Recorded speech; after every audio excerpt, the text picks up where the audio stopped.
Silakan siapa saja.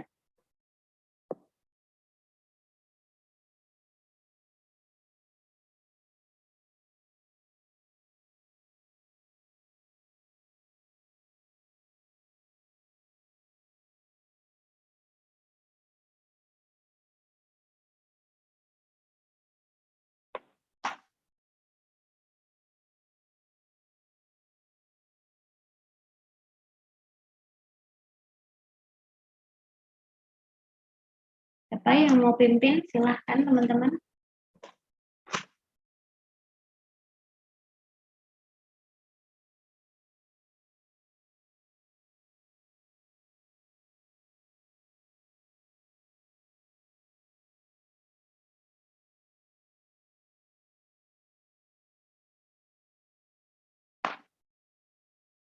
Siapa yang mau pimpin dalam doa? Ayo.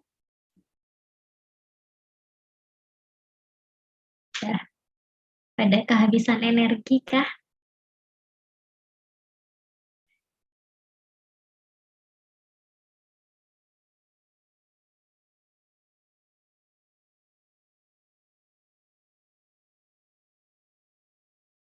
Ayo siapa?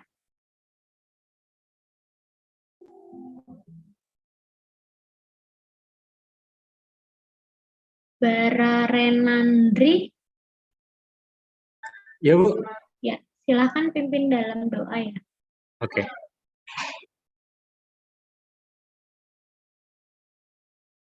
Selamat sore, Bukri dan teman-teman. Sebelum kita mulai pelajaran kali ini, saya akan memimpin doa dulu. Doa akan saya pimpin secara Katolik. Doa nama Bapa dan Putra dan Roh Kudus. Amin. Ya Tuhan, terima kasih atas berkat dan perlindungan-Mu selama hari ini, selama kegiatan-kegiatan yang telah kami lakukan dari pagi hingga sore hari ini. Dan saat ini kami ingin melanjutkan perkuliahan pada sore hari ini, kiranya semoga perkuliahan ini memberikan pembelajaran baru bagi kami, memberikan ilmu baru bagi kami, yang dapat kami maknai, yang dapat kami resapi, agar dapat bermanfaat bagi kami untuk ke depannya. Terima kasih Tuhan, amin. Dalam nama Bapa dan Putra dan Roh Kudus. Baik, sebelum kita mulai materi kita, mungkin saya ingin menanyakan progres tugas akhir ya teman-teman. Bagaimana, apakah sudah ada progresnya atau belum? Ya, karena ini sebentar lagi sudah UAS ya. Saya harap sudah mulai ada progresnya. Dan tugas akhirnya itu individu ya kemarin ya. Benar teman-teman? Iya benar Bu. Benar Bu. Ya. Oke.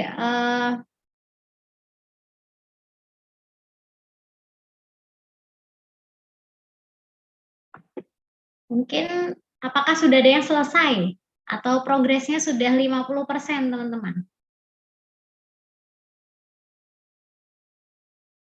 Bagaimana? Nanti jangan sistem kebut semalam ya. Tiba-tiba sudah mau dikumpulkan, lalu semalaman dikerjakan gitu ya. Mungkin ada yang mau sharing mengenai progres tugas akhirnya. Saya beri kesempatan bagi yang mau sharing progres tugas akhirnya, mungkin bisa nanti di share screen teman-teman. Ada yang sudah siap?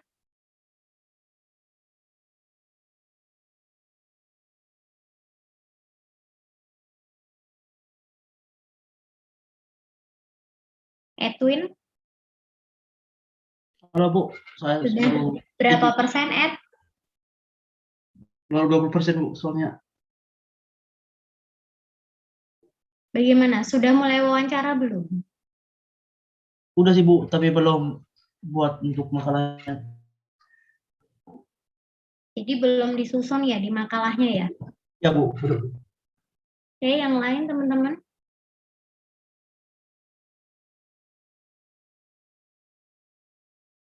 Hendra? Kalau saya masih belum nemu yang pas, Bu. Maksudnya berarti belum menemukan Iya, belum nemuin wirausahanya. yang kemarin mengumpulkan itu, apa yang pertama itu kan ada udah mulai menemukan tempat usaha yang inovatif itu bagaimana? Tidak jadi menggunakan itu. Ya mungkin diganti sih Bu. Kenapa? Ada kendala kah? Ya masih agak ragu. Kemarin apa? Tempat usaha yang inovatif itu kamu menggunakan apa? Itu di dekat rumah sih Bu, kayak coffee shop gitu. Tapi ya itu masih ragu. Iya, ragu itu kan pasti ada sebabnya. Apakah memang kamu sulit mendapatkan data atau bagaimana? Ya kayaknya gitu sih. Masih belum ke sana lagi Bu. Oke, Audrey, Iya, Bu. ya bagaimana progres tugas akhirnya? Sudah berapa persen? Saya sih baru sampai kemarin sempat wawancara, cuman belum saya masukin lagi ke makalahnya, Bu, gitu. Oke, wawancaranya langsung atau online? Online sih, Bu. Online. Jadi sudah lengkap datanya untuk dimasukkan ke dalam tugas akhir. Kemarin sempat wawancaranya cuman sebentar doang, soalnya ownernya lagi kayak ada acara gitu, Bu. Jadi belum sempat dilanjutin lagi. Tria Meinika, Iya, Bu. ya bagaimana tugas akhirmu sudah sampai mana? Saya sudah nentuin gitu, Bu. Cuman ragu Kok gitu. suaranya jauh ya? Ya, Bu. Suaramu tuh seperti jauh sekali. Gini, Bu. Apakah dengar? Iya cukup ya. Ya jadi sudah saya tentukan, Bu. Cuman kayak ragu gitu, Bu. Karena ini kayak usahanya belum besar kayak gitu. Bagaimana? Yang belum terkenal gitu, Bu. Maksudnya Belum terkenal. ada beberapa yang tahu kayak gitu. Iya tidak apa-apa kan, tidak harus yang terkenal. Iya, Bu. Kalau memang datanya bisa diperoleh ya nggak apa-apa ya. Justru dengan kamu membuat tugas akhir itu bisa jadi nanti saya mengenal ya. Iya, Ibu. Hanya saya share di grup. Carlos,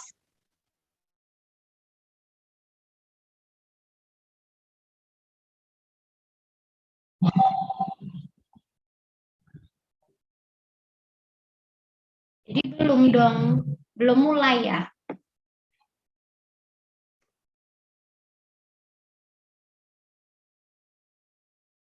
Oke, teman-teman ini saya sudah ingatkan ya, kalian punya waktu 3 minggu sebelum UAS. Ya, coba dimanfaatkan dengan baik, teman-teman. Ya, karena kita tidak ada jeda atau masa tenang sebelum UAS. Jadi sebelum kita kuliah terakhir tanggal 10 Juni, lalu tanggal 13-nya hari Senin itu sudah UAS ya teman-teman. Jadi coba dimanfaatkan dengan baik waktunya. Baik, kita masuk ke materi hari ini. Kita pakai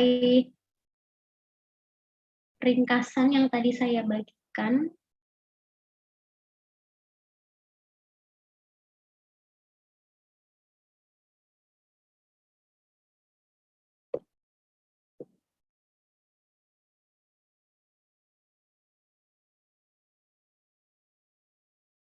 Ya, apakah sudah muncul di layar teman-teman?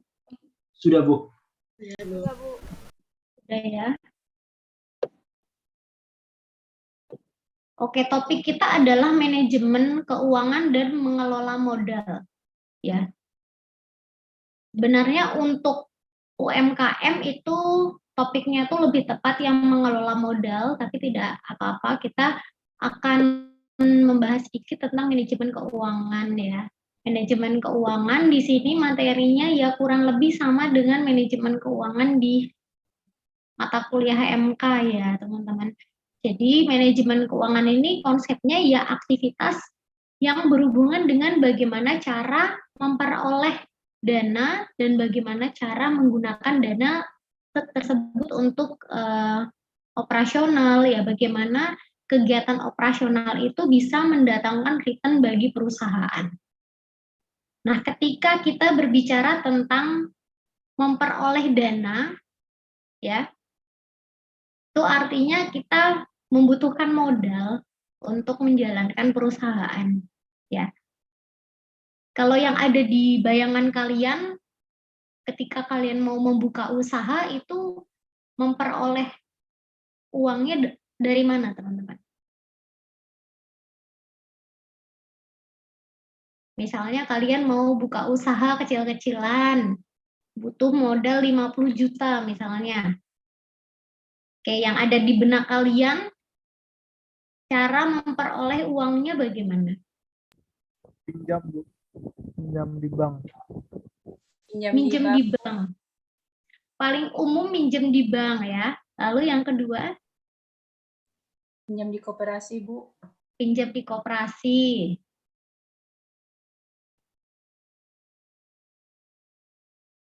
Ada lagi yang paling dekat? Minjem ke siapa? Orang tua, Bu, kalau nggak kerabat. Pinjam ke orang tua. Oke, lalu kalian kalau punya dana sendiri bisa nggak pakai modal kalian sendiri, uang kalian sendiri? Bisa, Ibu. Ya, Bu. Bisa ya. Nah, jadi manajemen keuangan ini bagaimana kalian memperoleh uang tersebut. Ya, tentu ketika kalian mau mendapatkan uang tersebut, kalian ada hal yang perlu dipertimbangkan. Ya, kalau minjem orang tua sama minjem misalnya pinjaman online. Nah, itu resikonya lebih besar yang mana, teman-teman? Pinjam orang tua atau pinjaman online? Online, Bu. Online, Bu. Risikonya lebih besar pinjaman online, ya. Jadi tidak sesederhana uangnya ada. Tidak sesederhana itu ya. Tetapi cara memperoleh uang itu bisa mudah ya, teman-teman. Jadi kalian punya sertifikat kendaraan, sertifikat rumah, bisa dengan mudah kalian gadaikan, kalian memperoleh uang. Tetapi cara memperoleh uangnya, tempat kalian memperoleh uangnya itu dilihat resikonya. Ya. Jebak pinjaman online ya, karena saya punya teman kemarin menghubungi saya ya, mau pinjam uang. Lalu saya pikir handphonenya itu dibajak ya. Kok tiba-tiba tidak pernah pinjam uang, lalu mau pinjam uang dalam jumlah besar. Ya, sampai jutaan rupiah ya, 5 juta. Lalu saya hubungi teman kami yang lain, memastikan ini benar dia dalam keadaan sehat, handphonenya tidak dibajak gitu ya. Ternyata terlilit pinjaman online. Nah, ini juga saya harap ya mahasiswa saya tidak ada yang terjebak di pinjaman online ya teman-teman. Karena itu cara perolehan yang mudah tetapi resikonya besar. Ya. Apalagi ketika kalian tidak bisa membayar bunganya tepat waktu, itu dendanya besar sekali. Ya. Begitu juga dengan ketika kalian mau membuka usaha. Ya. Lihat sumber pendanaan kalian yang resikonya paling rendah. Ya. Jangan sampai tergiur cara yang mudah tetapi pada akhirnya menjadi merugikan kalian. Ya. Kalau pakai uang sendiri ya berarti itu modal sendiri ya. Kalau pakai pinjaman di bank berarti di laporan keuangannya itu di hutang bank ya. Kalau UMKM itu memang pakai laporan keuangan, Bu. Ya pakai ya. Mau warung sekalipun, mau kalian usaha kecil-kecilan sekalipun, pasti ada laporan keuangan sederhana. Baiknya seperti itu. Ya, tetap misalnya dengan arus kas masuk dan keluar gitu ya. Kami juga ketika pengabdian masyarakat ya mensosialisasikan hal itu ya. Misalnya kami pengabdian di ibu-ibu yang punya usaha misalnya membuat makanan homemade ya, misalnya di kampung atau membuat kerajinan tangan. Kan biasanya ada ya di kerajinan tangan, misalnya kalian nanti ikut yang KKN, KKP, nah itu kami sosialisasikan ya. Meskipun laporan keuangan itu tidak sesuai dengan standar misalnya, tapi tetap basicnya ada ya. Laporan keuangan itu kan basicnya ada arus kas masuk dan keluar ya, kita bisa tahu kita peroleh laba berapa, lalu neracanya bagaimana, kita bisa tahu kita punya hutang berapa, modal kita berapa, nilai aset kita berapa, ya semua itu terrecord dengan baik. Nah, manajemen keuangan di sini selain cara memperoleh uangnya, ya dan sumbernya, juga cara pengelolaannya. Ya, cara pengelolaan itu misalnya ketika uangnya kita sudah dapatkan, mengelola itu misalnya memilih aset. Ya, ketika kita mau membeli kendaraan untuk kegiatan operasional usaha, kita pilih misalnya kita mau beli motor, ya, kita pilih motor mana yang paling hemat bensin, motor mana yang paling speknya ya, misalnya apakah motor ini mau beli yang baru atau mau beli yang second. Nah, ini salah satu cara pengelolaan juga ya. Saya butuh motor untuk menjalankan usaha. Mau beli motor yang baru atau mau beli motor yang second. Mau beli motor merek A atau beli motor merek B. Nah, ini sebenarnya ketika kalian mempertimbangkan pilihan-pilihan itu, secara tidak langsung kalian sudah belajar manajemen di situ. Ya, jadi dalam kehidupan ini sebenarnya hal-hal kecil di kalian itu ya belajar manajemen, ya. Misalnya kalian memilih, siapa di sini yang memilih barang, misalnya kebutuhan sehari-hari, ya kemarin kita belajar tentang shopping things ya. Nah, itu mempertimbangkan harga, ya kan? Nah, itu juga belajar tentang manajemen. Ketika kalian ke supermarket, kalian pilih yang ada diskon atau yang tidak ada diskon. Tentu pilih yang ada diskon. Nah, itu sebenarnya juga cara atau langkah manajemen yang sudah kalian terapkan di kehidupan sehari-hari. Oke, fungsi keuangan ya, namanya uang untuk usaha yaitu biayanya untuk operasional ya, untuk membeli bahan, untuk membayar gaji, ya.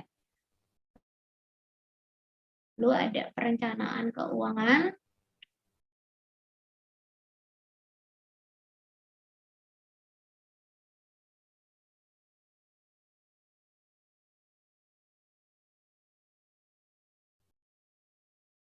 Oke, di sini ada istilah peramalan, teman-teman.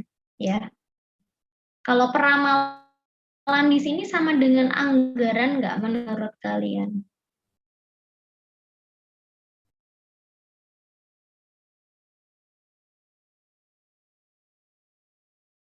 Peramalan sama dengan anggaran nggak?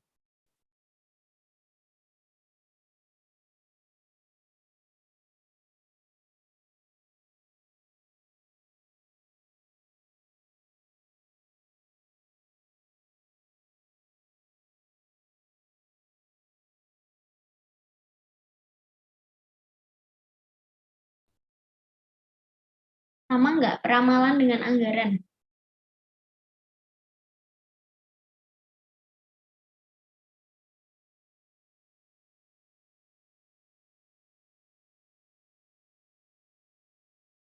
Daniel?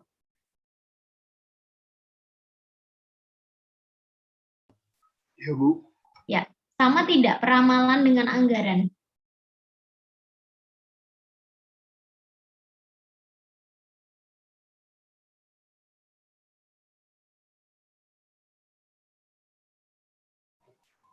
Kayaknya tidak sama, Bu. Oke, perbedaannya apa? Tunggu, masih dicari, Bu.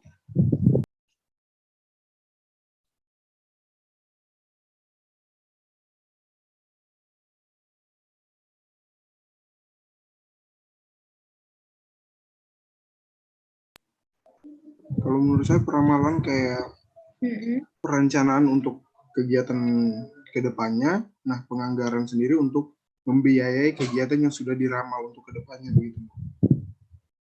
Betul? Maaf Bu kalau salah. Oke, ya. Yang lain?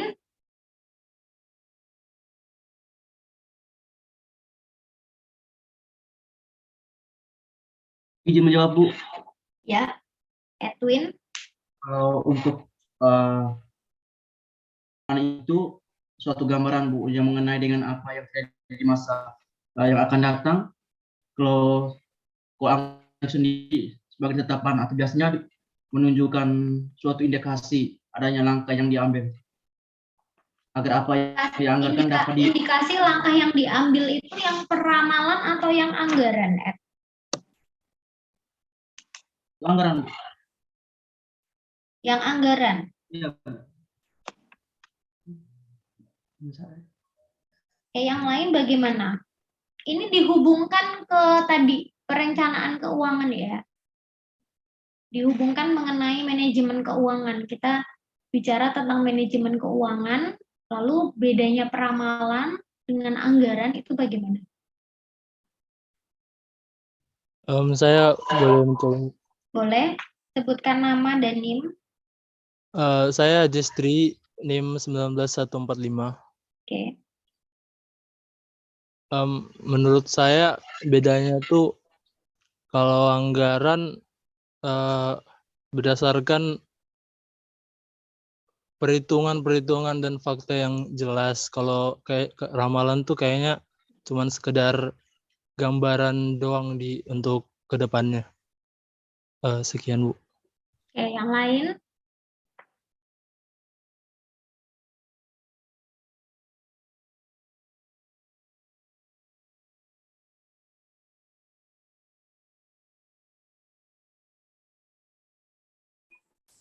Saya Bu.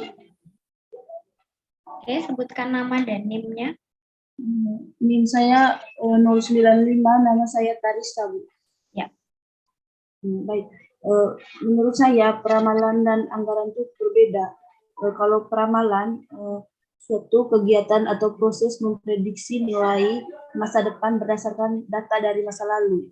Sedangkan kalau anggaran merupakan rencana tertulis mengenai kegiatan suatu organisasi yang dinyatakan secara kuantitatif untuk jangka waktu tertentu dan dinyatakan dalam satuan uang, tetapi dapat juga dinyatakan dalam satuan barang atau jasa. Terima kasih. Ya. Oke, betul ya. Kalau anggaran itu bentuknya biasanya adalah moneter ya, teman-teman. Jadi kalau anggaran itu di dalam manajemen keuangan, ketika kita buat anggaran laporan laba rugi, berarti kita di situ ada data, ya, data penjualan, data biayanya, lalu data labanya, dan sebagainya ya. Tapi kalau peramalan itu biasanya ya naik 15% ya, penjualan di bulan depan sepertinya akan naik 15% karena menyambut Idul Fitri misalnya. Ya, tapi 15%-nya itu kan belum dituangkan ke dalam anggaran yang akan direalisasikan ya kan. Meramalkan juga bisa tidak dalam bentuk angka atau satuan ya, tapi misalnya manajemen meramalkan penjualan akan naik bulan depan. Manajemen meramalkan ya biaya bahan bakunya akan naik bulan depan. Nah, ini kan sebenarnya dalam bentuk kalimat saja ya. Tapi ketika peramalan itu sudah dituangkan ke dalam moneter, ke dalam angka, lalu dibuat ke dalam suatu anggaran, berarti itu yang akan dilaksanakan oleh manajemen, ya. Jadi kalau peramalan itu sebenarnya tadi ya berdasarkan data masa lalu ya, anggaran juga bisa berdasarkan data masa lalu, tapi bedanya kalau peramalan ini tidak dalam satuan moneter dan tidak dituangkan di data yang tertulis ya, seperti anggaran. Kalau anggaran kita buat, lalu kita laksanakan ya. Sales sekian, biaya sekian, yaitu sebagai acuan kita untuk beroperasional anggaran itu. Ya, dan anggaran bedanya dengan peramalan adalah kalau peramalan tidak digunakan sebagai dasar kinerja, ya, tapi kalau anggaran bisa digunakan sebagai dasar pengukuran kinerja. Oke, ini ada peramalan jangka pendek dan ada peramalan jangka panjang. Ya, kita lihatnya dari waktunya, periodenya ya.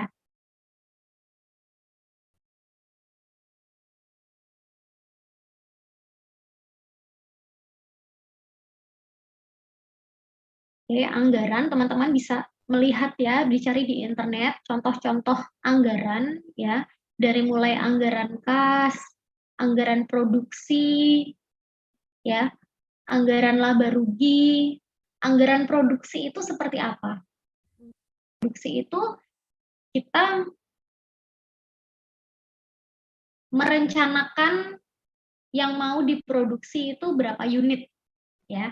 Lalu kita mengetahui cost per unitnya berapa. Berarti produksi itu mengetahui nanti biaya yang dibutuhkan untuk produksi bulan X misalnya. Misalnya bulan Mei. Bulan Mei mau memproduksi 1000 unit. Lalu cost per unitnya adalah 100.000.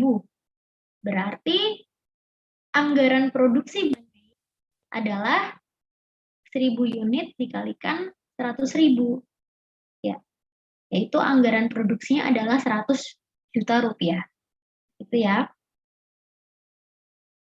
Lalu penggunaan dana, ini ada penggunaan pengeluaran jangka pendek ya. Kalau kita mau melaksanakan kegiatan operasional untuk menjamin tersedianya kas ya, tersedianya kas untuk pengeluaran jangka pendek, kita harus menjamin likuiditas ya. Yang paling mudah adalah tersedianya uang kas ya.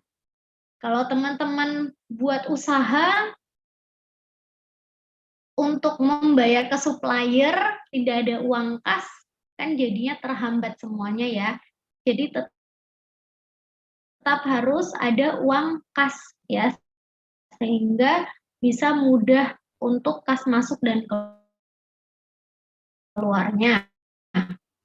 Lalu ada piutang, ini adalah aset yang punya likuiditas yang besar juga, yang tinggi juga ya. Karena di neraca juga piutang ini kan letaknya setelah kas ya. Jadi menunjukkan tingkat likuiditas. Kenapa? Karena ketika kita butuh uang, kita tinggal menagih ya. Menagih ke konsumen yang belum membayar, dan biasanya untuk piutang ini ada baiknya kalian punya kebijakan piutang namanya ya.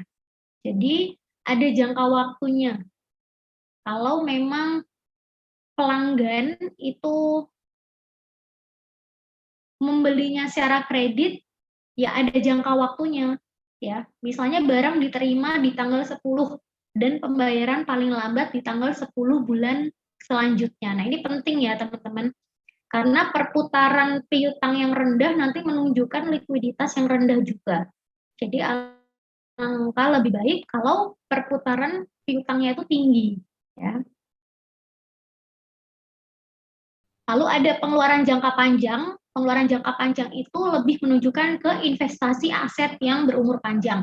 Berumur panjang itu umur ekonomisnya ya. Biasanya kalau kalian membeli aktiva tetap ya biasanya umur ekonomisnya bisa 10 tahun, 15 tahun.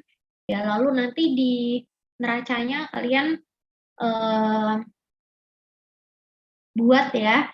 Jadi ada nilai bukunya ya.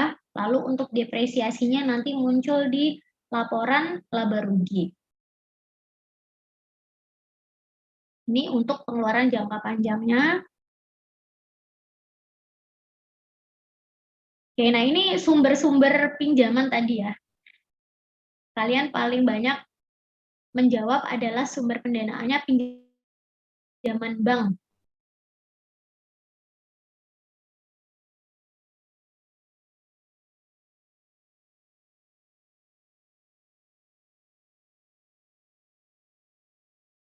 Pinjaman-pinjaman yang lain juga banyak teman-teman ya. Ya, lalu juga modal ventura ya. Menjual surat berharga. Nah, tapi ini kan sebenarnya tidak populer untuk UMKM. Makanya saya bilang topik yang ini sebenarnya hanya sedikit yang bisa kita ambil untuk relevan dengan UMKM ya. Oke, itu mengenai manajemen keuangan. Selanjutnya adalah mengelola permodalan usaha kecil. Yang pertama, cara menginvestasikan dana. Ya, memegang kas ya. Untuk memegang kas ini kita punya 3 motif ya, teman-teman. Pertama, motif spekulasi ya. Untuk memanfaatkan kesempatan pertama untuk meraih keuntungan. Ketika kita butuh dana cepat untuk membeli sesuatu, kita sudah punya uang. Ya, lalu motif berjaga-jaga. Lalu ada motif transaksi. Ya, ketiga motif ini adalah alasan kebutuhan kas yang kita pegang. Ya, ketika kita punya suatu usaha. Lalu ada piutang, persediaan, mesin, gedung, aktiva tetap lain seperti tanah dan sebagainya. Oke, ini tadi ya. Jadi selain pinjam di bank, ada utang jangka pendek lainnya, teman-teman. Ada kredit penjualan, ada kredit pembeli, ada kredit rekening koran, ada kredit wesel, dan ada kredit promise. Di sini kesamaannya adalah ini adalah utang jangka pendek yang paling lama 12 bulan ya. Contohnya misalnya kredit wesel dan kredit promise ini sama ya, ada limit hutangnya ya teman-teman. Nah kalau yang kredit promise ini contohnya dia bentuk hutang jangka pendek kurang dari 12 bulan, di mana di selama 12 bulan ini kita bisa mengambil dana ya, kita bisa hutang, lalu kita bisa bayar di waktu 12 bulan itu, lalu kita bisa hutang lagi, lalu kita bisa bayar lagi ya. Tapi ada limitnya ya, misalnya limitnya 100 juta. Bulan Mei kita ambil 50 juta, lalu bulan Juni kita bayar 20 juta, lalu kita ambil lagi misalnya 50 juta, kan belum mencapai limit 100 juta. Nah, itu masih bisa untuk yang kredit promise ya. Lalu ada utang jangka menengah ya, jangka waktunya 1 sampai 5 tahun. Ada utang jangka panjang kredit dengan jangka waktu 5 tahun, dan ada sumber dana pendanaan lain yang sah seperti modal ventura tadi ya. Surat berharga tadi. Oke, selanjutnya bagaimana kita menentukan jumlah modal atau jumlah kas yang harus kita miliki di dalam kegiatan operasional. Ya, bagaimana kita menghitung kebutuhan kas yang layak, ya, kebutuhan kas yang layak di bulan itu ketika kita mempunyai usaha. Nah, ini ada rumusnya, teman-teman.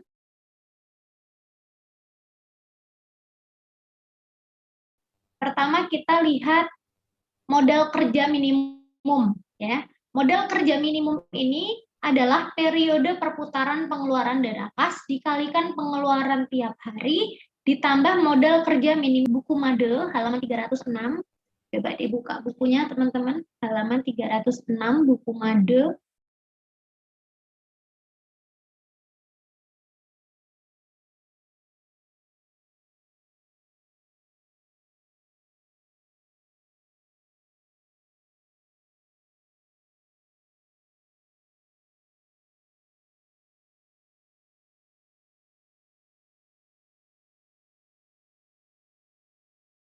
Oke, sudah dibuka teman-teman buku Madenya.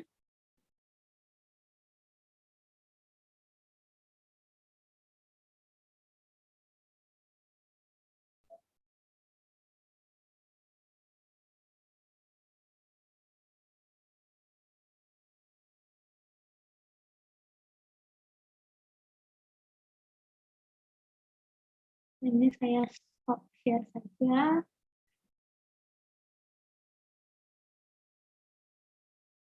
Lalu saya share screen yang buku Made ya. Yang sudah saya share di LMS.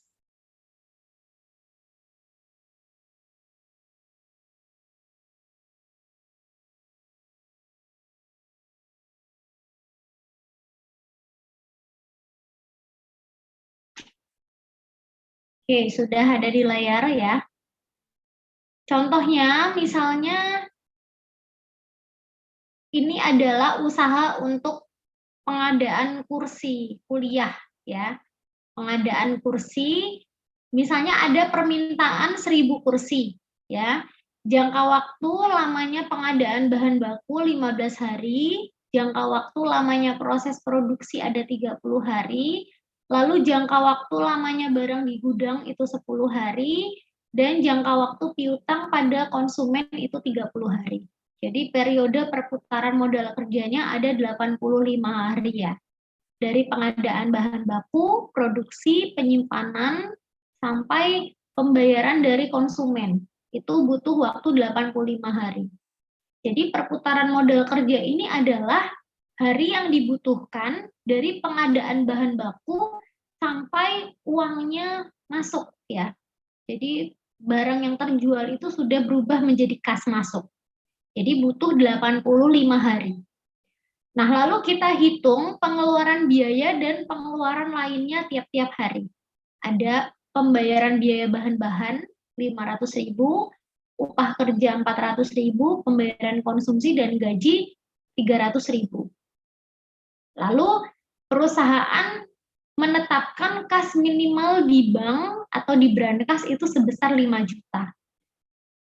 Jadi kebutuhan modal kerjanya adalah jumlah harinya tadi, periode modal kerjanya 85 hari dari pengadaan bahan baku sampai penerimaan kas, itu butuh 85 hari, dikalikan pengeluaran setiap harinya. Setiap hari pengeluaran adalah 1.200.000. Jadi 1.200.000 dikalikan periode modal kerjanya 85. Lalu ditambah perusahaan menetapkan berapa untuk minimal kas di bank ya, petty cash ya istilahnya, jadi kas yang bisa digunakan untuk operasional sehari-hari itu 5 juta. Berarti kebutuhan modal kerjanya adalah 107 juta. Gitu ya. Jadi teman-teman ketika nanti mau menghitung punya usaha, ya lihat jangka waktunya dulu ya, periodenya dulu. Ya, pengadaan bahan bakunya berapa hari?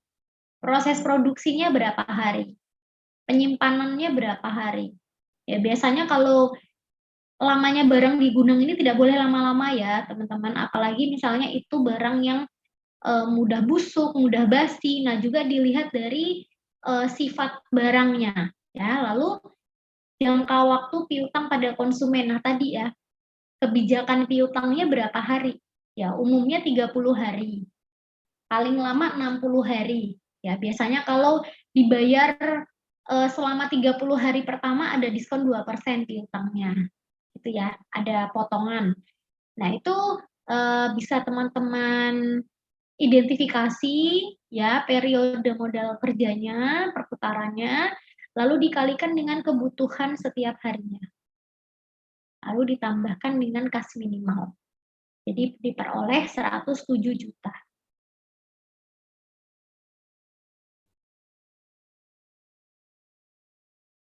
Oke, kita pakai ini saja ya, karena juga babnya sama ya. Oke, ini adalah contoh-contoh pengeluaran kas ya, dari pembelian bahan, pembayaran upah buruh, pembayaran gaji, pembelian mesin baru, sampai iklan ya teman-teman. Lalu ada penerimaan aliran kas masuk dari hasil penjualan produk secara tunai, lalu penerimaan piutang, penyertaan modal, hasil penjualan saham, nah ini juga tidak relevan dengan UMKM sebenarnya ya. Lalu penerimaan kredit dari bank, dan penjualan alat dan mesin yang sudah tidak digunakan ya, atau sudah tidak berguna.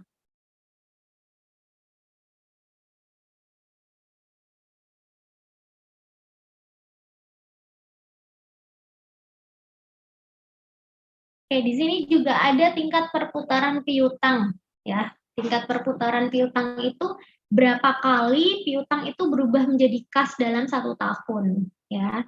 Jadi misalnya dalam setahun jumlah penjualan kreditnya adalah 360 juta.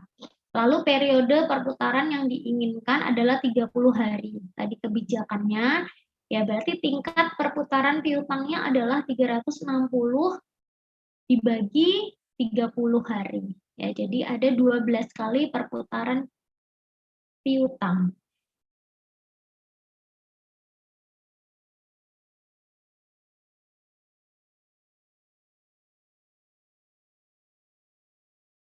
Lalu jumlah piutang rata-ratanya tadi 360 juta ya. Jumlah penjualan secara kredit dibagi dengan 12 kali tadi perputaran piutang. Jadi jumlah piutang rata-rata per bulannya ada 30 juta rupiah. Nah, ini sebagai apa? Sebagai batas ya.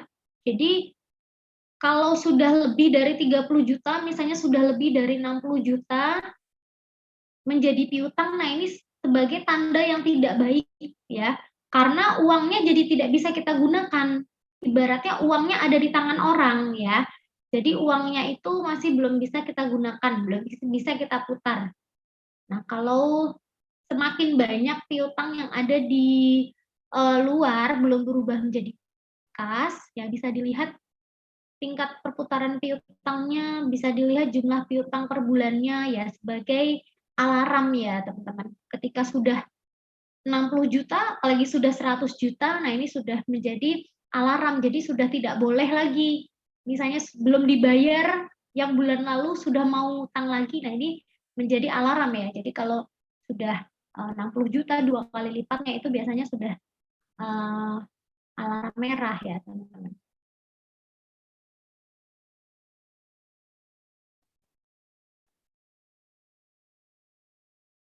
Oke, sumber dana itu secara garis besar ada 3 ya, sumber intern dari hasil operasi perusahaan, biasanya bentuknya itu laba ditahan biasanya ya. Jadi kalau laba ditahan, kalau di perusahaan besar itu biasanya dibagikan menjadi dividen ya. Tetapi kalau di perusahaan kecil ya labanya kita masukin, kita ubah lagi menjadi modal. Gitu ya, biasanya seperti itu. Jadi laba yang diperoleh tidak semuanya kita nikmati ya. Misalnya memperoleh laba 10 juta, 5 jutanya untuk beli aset lain. Ya, lalu 5 jutanya bisa kita gunakan untuk keperluan pribadi. Nah, itu sumber dari hasil operasi perusahaan. Lalu ada dana yang diperoleh sebagai pinjaman dari pihak luar. Nah, ini disebut sumber ekstern ya, dari luar.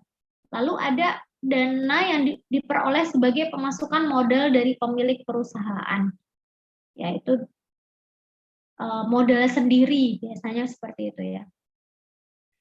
Lalu ada bentuk-bentuk kredit, saham, saham biasa, saham preferen, teman-teman tahu bedanya ya.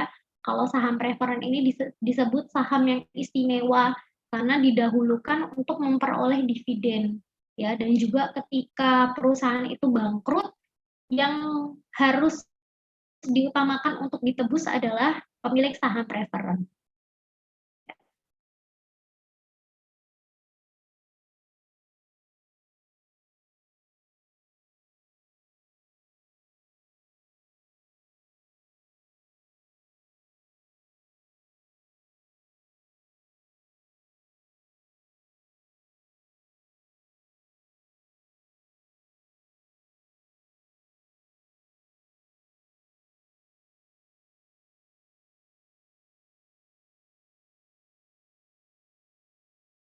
Oke, kita kembali ke ringkasan materinya.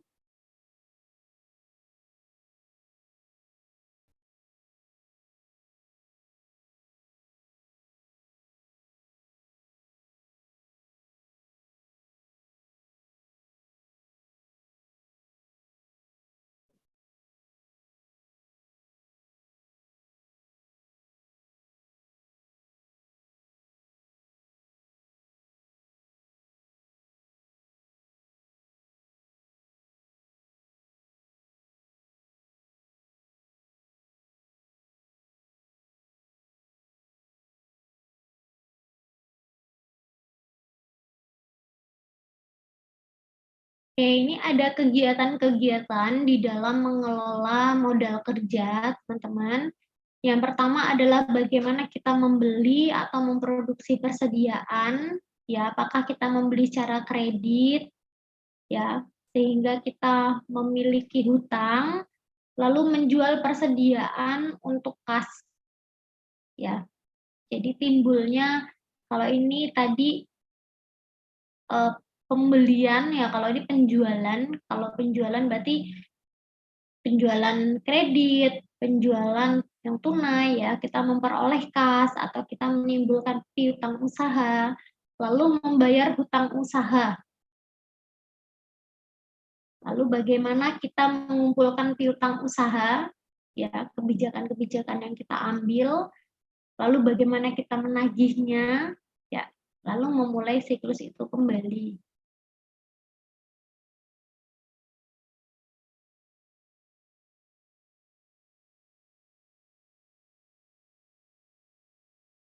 Kalau di dalam mengelola suatu usaha, lebih mudah membeli atau lebih mudah menjual, teman-teman?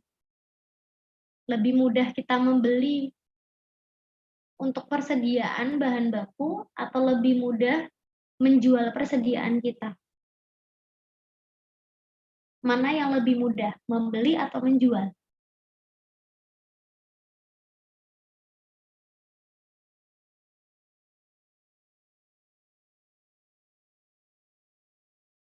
Dalam kita mengelola lebih mudah membeli atau menjual?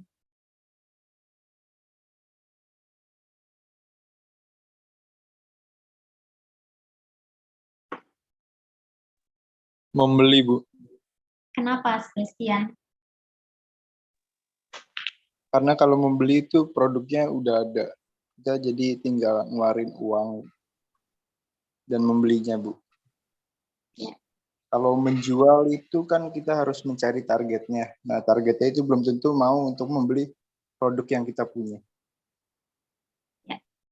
Jadi dalam pengelolaan itu kita lebih mudah untuk membeli, ya. Karena pembeli adalah raja, seperti yang Sebastian bilang, ya. Kalau kita mau jual, kita mesti cari pangsa pasarnya, kita mesti cari targetnya, penjualnya, ya. Lalu ketika kita membeli, itu kita mengelola diri kita sendiri, ya. Kita mau bayarnya kapan, kita kelola uang kita sendiri. Tapi kalau kita menjual, kita berurusan sama orang lain, ya. Kita harus bisa mengendalikan orang lain untuk membayar hutangnya, sehingga piutang kita nanti berubah jadi kas. Benar, ya, jadi lebih mudah pengelolaan itu untuk membeli dibandingkan untuk menjual. Ya, apalagi untuk mengelola piutang ini biasanya yang paling sulit, ya, teman-teman. Makanya kalau di perusahaan itu yang paling pusing biasanya adalah yang ngurusin piutang. Kenapa? Karena urusannya sama orang, ya. Ibaratnya kita jadi debt collector. Gitu ya. Nah, kalau membeli ini bagian purchasing biasanya kan lebih mudah ya. Tinggal nyari suppliernya, pilihannya ada banyak. Tadi seperti yang Sebastian bilang, ada berapa supplier, mana nih yang lebih menguntungkan bagi perusahaan. Lebih mudah membeli dibandingkan menjual.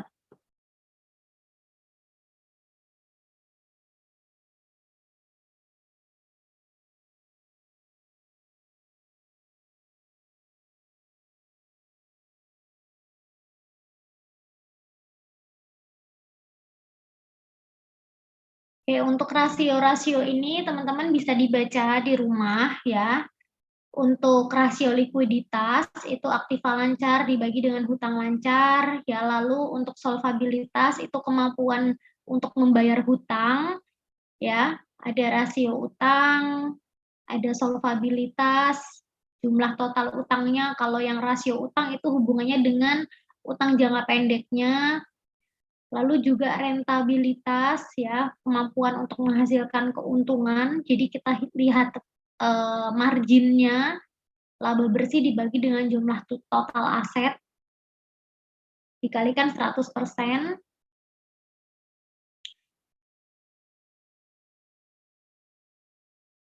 Nanti ini tinggal dilihat contohnya ya. Jadi kalau kalian lihat laporan keuangan UMKM, bisa kalian download, lalu bisa kalian analisis ya, likuiditasnya berapa.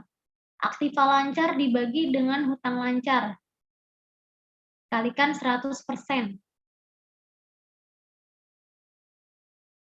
Ketika aktiva lancarnya misalnya 10 juta, ya, lalu hutang lancarnya adalah 2 juta. Berarti likuiditasnya nilainya 10 juta dibagi dengan 2 juta.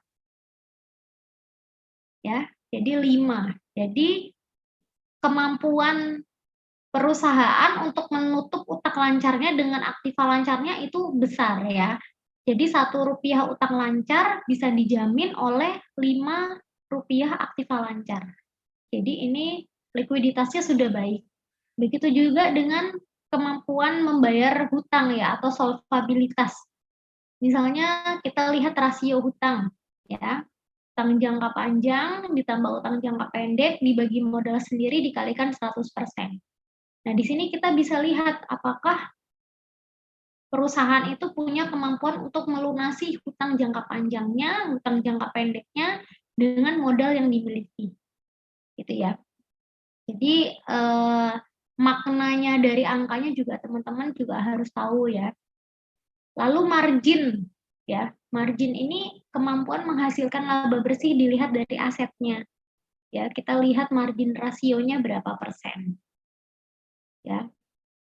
Kontribusi total aset ini terhadap laba bersih setelah pajaknya berapa? Ya, misalnya diperoleh marginnya ini adalah 5% misalnya. Berarti setiap Rp1 aset ini memberikan kontribusi sebesar 5%. 5% dari Rp1 itu berapa? Ya, terhadap laba bersih setelah pajak. Nah, ini margin rasio berarti semakin tinggi dia akan juga semakin baik. Ya.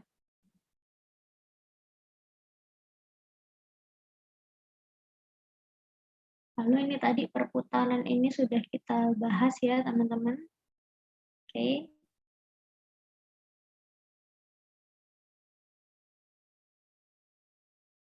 Oke, jadi ini memang materinya agak mirip dengan MK ya, tapi hanya sebagian. Yang penting teman-teman tahu konsep dari manajemen keuangan itu apa, ya, lalu pengelolaan modal kerjanya itu bagaimana. Ya, tadi juga kita sudah menghitung bagaimana cara kita mengetahui sebenarnya kas yang harus kita pegang itu berapa. Ya, dilihat dari periode modal kerjanya, dari perolehan bahan baku, sampai piutangnya berubah menjadi kas, lalu dikalikan kebutuhan setiap harinya berapa, lalu ditambahkan dengan jumlah kas minimal yang harus dipegang oleh perusahaan. Ya, biasanya itu sudah ditetapkan sendiri oleh perusahaan. itu. Teman-teman sampai sini ada pertanyaan? Tidak ada tugas ya hari ini, jadi kita hanya diskusi saja.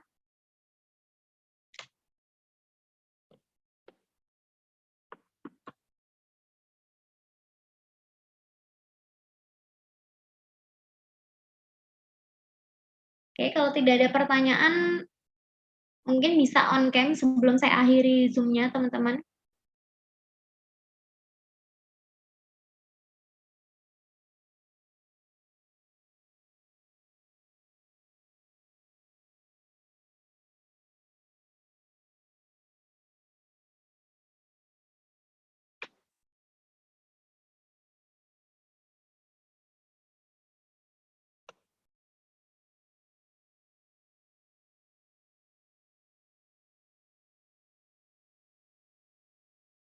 Bentar, ini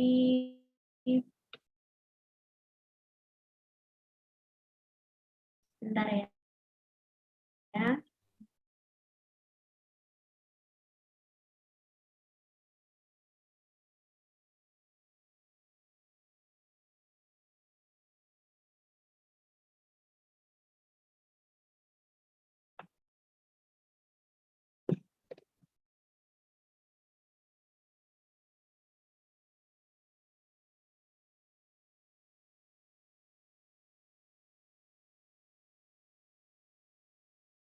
Baik, bisa off cam dulu teman-teman supaya jaringan saya lancar. Sebentar saja.